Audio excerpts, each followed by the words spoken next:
so the first questions on the homework all deal with solving linear equations, and I definitely started you off with a doozy with that level 3 fraction, so feel free to start with an easier one. Generally speaking, when we're solving things with fractions, we want to move things around until we have a simpler equation and then probably multiply by a least common denominator. So what I mean by a simpler equation is something like this.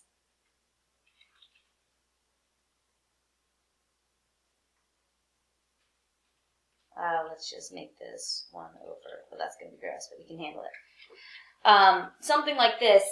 This question is pretty much as simple as it's going to get. I can see that I have like terms here between these two x's that could be combined, but that would require me to do fraction math, and I will typically do anything in my power to avoid fraction math.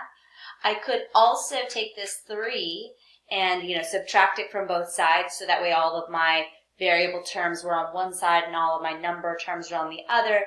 But as it stands, even if I did that, I'd have to do 1/4 minus 3, which doesn't sound nice either.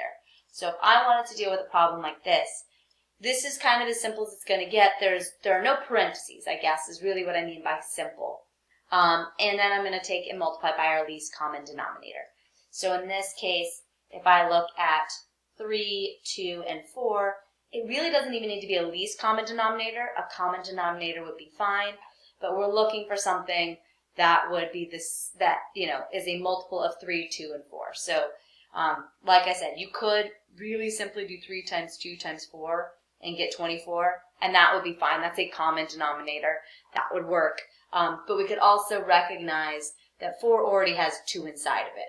So I don't necessarily need all of the 4, I just need 2 of it. So the least common denominator here is 2.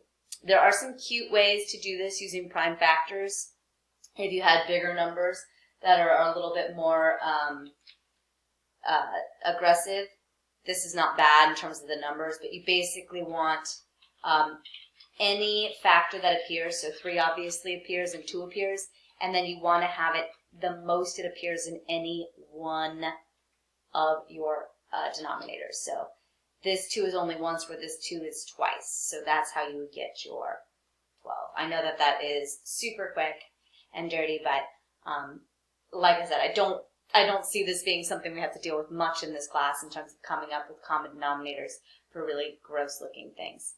Once you've got your common denominator, you're just going to multiply that through to both sides of your equation, making sure that you do not forget numbers that don't have a fraction. That's a really common mistake. And then also not taking the 12 and multiplying it to both the numerator and the denominator. If that ever happens to you, just rewrite it as 12 over 1, so that way you realize this is going to be 12 over 3. And you can always take a step to write out your question like this, so that it looks like a bunch of cute little fractions that you can then simplify. So 4x minus 6x plus 36 is equal to 3. And now we have a question that's a heck of a lot easier. Now, you don't have to obviously go through this step right here. This is just something I do whenever students struggle with that and doing that mental math in their head. I just walk through, like, let's just make the fractions and then take an extra step where we simplify them. So let's look at the really gross question that Delta Math is going to give you at the start. Let's see.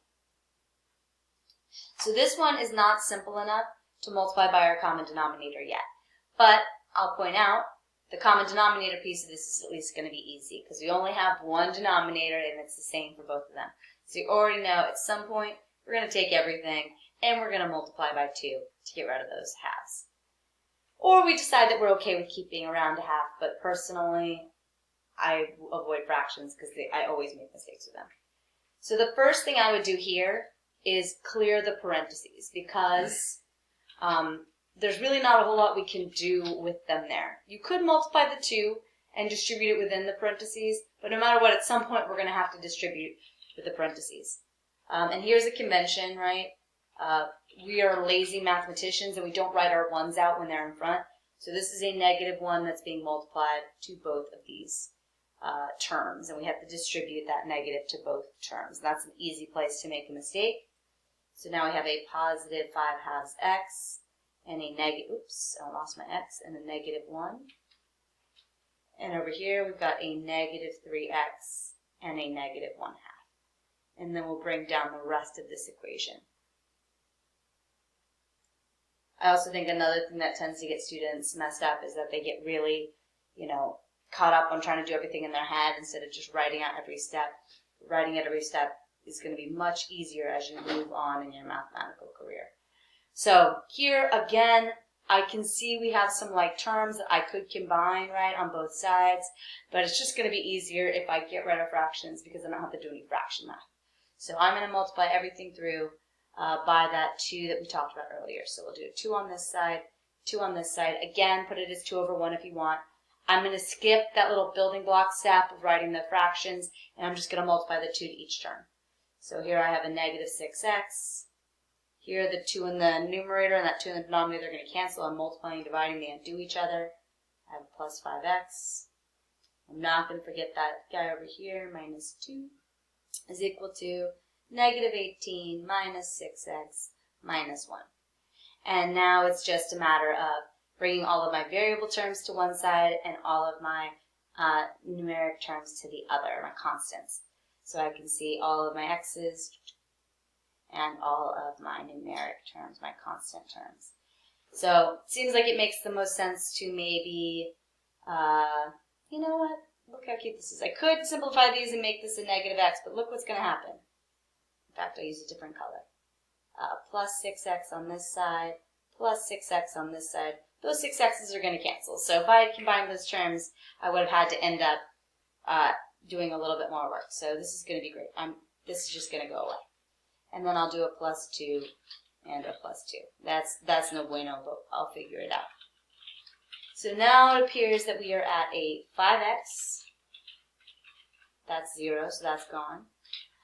Is equal to, and then negative 18 plus 1 is a negative 17. So it looks like our final answer is going to be x is negative 17 over 5. Gross, but we survived one of those gnarly questions from Delta Math. So typically, clearing parentheses, distributing is a really good first step. There's rarely a time that doesn't make sense to do first, just because it cleans things up so that you're less likely to make mistakes if you go to clear a fraction or multiply or divide by something. A lot of times if I have students leave things in parentheses, like say I had 2x, I don't know, this is not that, maybe not 2x, let's leave it as like 2x plus 5, and then they go, let's say on this side for some reason there was a 1/3. I've had students get to this step and then be like, well, I want to multiply by that 3, and then they want to distribute the 3 here. But this is multiplication, and we don't need to distribute multiplication. Multiplication is, I can choose what the 3 multiplies to. So I would just multiply the 3 here and make this a 6, if I really wanted to do that. But if we just distribute the 2, we're not going to end up confused about whether or not we have to distribute over multiplication. So that's part of the reason most of the time people will tell you to cancel or clear parentheses first. This question, instead of clearing the parentheses, you could also, by the way, like there's no right or wrong for this, you could get rid of that, divide by 2, divide this by 2, and just have x plus 5 is equal to 1/6.